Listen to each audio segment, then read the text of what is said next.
Support Narrative's independent journalism at patreon.com/narrative and check out our podcast wherever you get your podcasts. And don't forget to subscribe and download.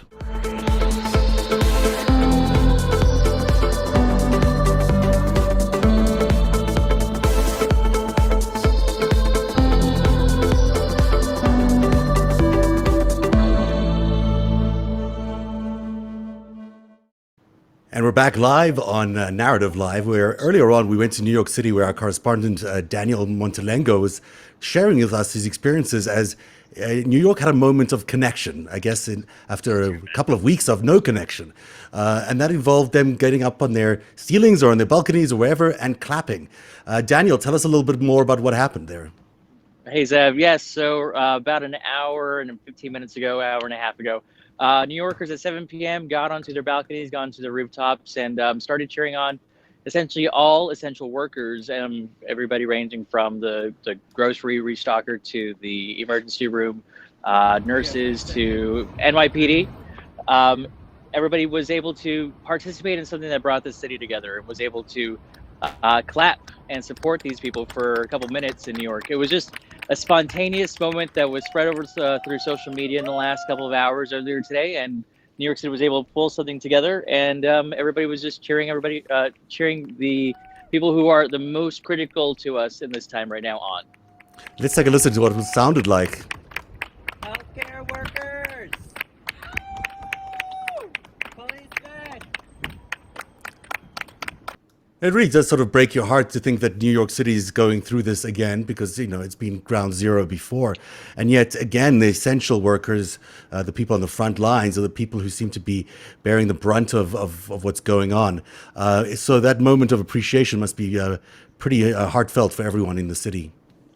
Yeah, we were up here clapping. I was participating in it as well. And if we look down here, we can see, I'm bringing my cameraman in, we can see that we have like the NYPD right there. They've been parked there for several hours, and they were there during this happened. There was pedestrians in the street who stopped and clapped when this happened at 7 p.m. And so you can just there was just like this nice sense of community.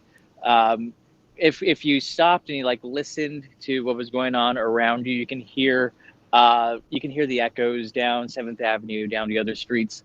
And it was just kind of like a nice moment to just realize that we're all in this together. We're all isolated, but there are people out there who need to be out there on the front lines and taking this issue as it's their job to do it. And it was really nice to be appreciative about that and show our gratitude towards it.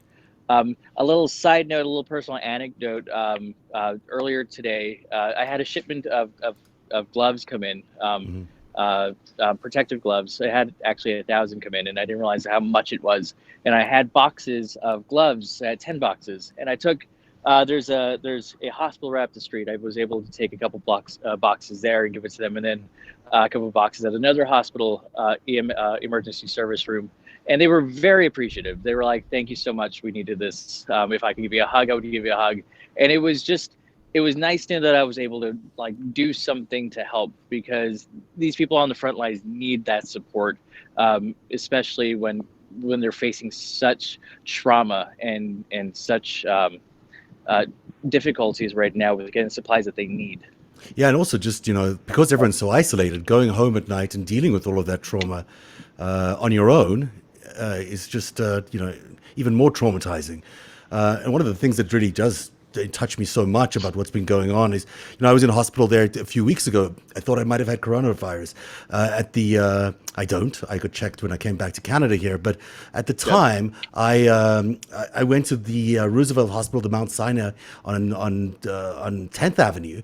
And, the ER people were great and they gave us masks, but I didn't feel like it was being very well protected at all.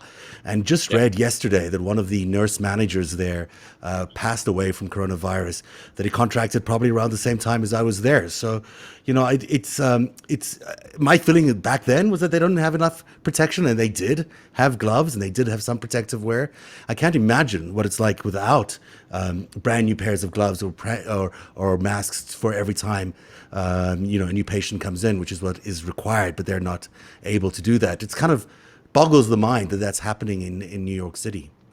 And I mean, and that the fact that it's happening in the United States. A nurse that I spoke to this morning, when I told her that I had extra gloves and I asked her if it was okay to bring them to the facility, her first question was, "What size are they?" Because she had small hands and she had a pair of extra large gloves on, and she's like, "I have these, but these don't work for me because they're totally way too big."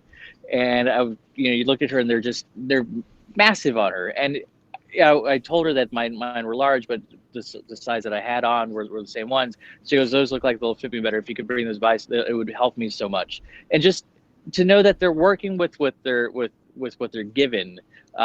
Nurses, some of the nurses in Elmhurst are wearing trash bags to protect themselves. They're reusing masks for 5, 6, 7 days.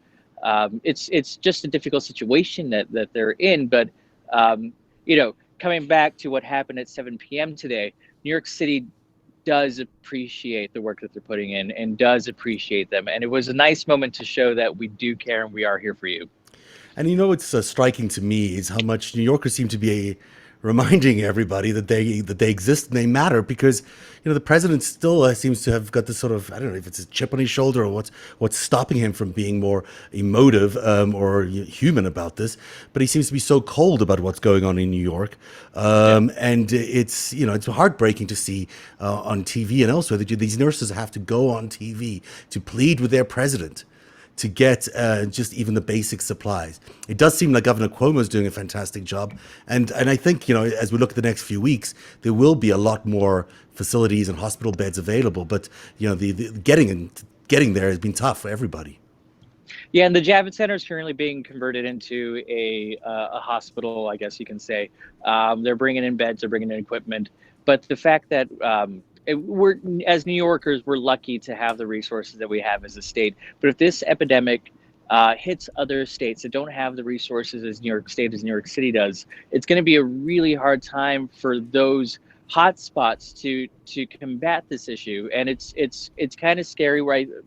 I've been reading a lot about this. I've been hearing a lot of the pundits about it. We're probably still in the very beginning of this, and that's the scariest thing about this entire situation. Well, Cuomo was saying it is about 3 weeks before New York hits its apex.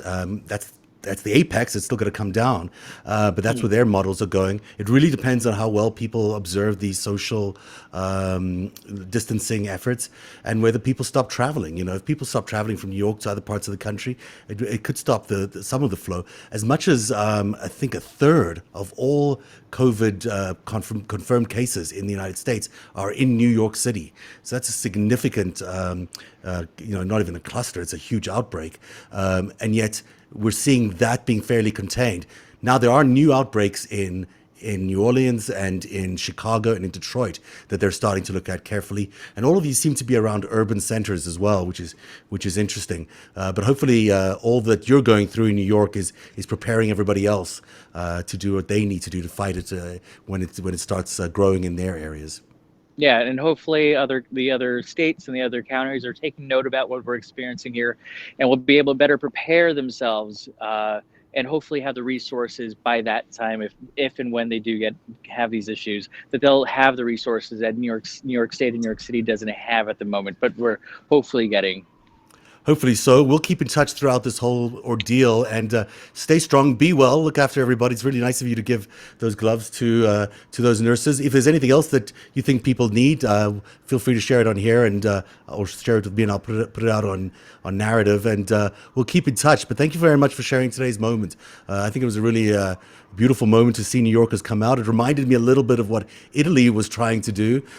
Maybe Italy has a little more talent, but this is just the start. I think Italy has a lot more balconies than New Yorkers do. If everybody out in New York City had a balcony like it looked like they do in those videos, I think we would have had a lot more participation. But still, the spirit's there. You can't break New York.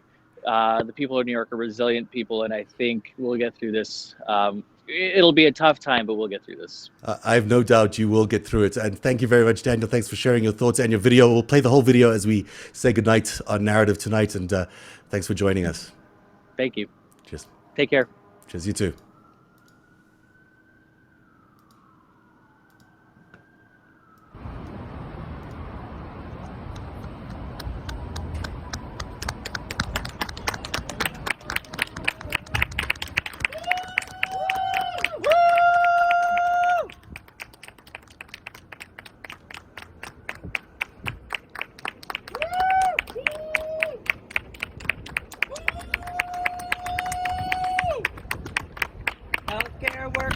workers.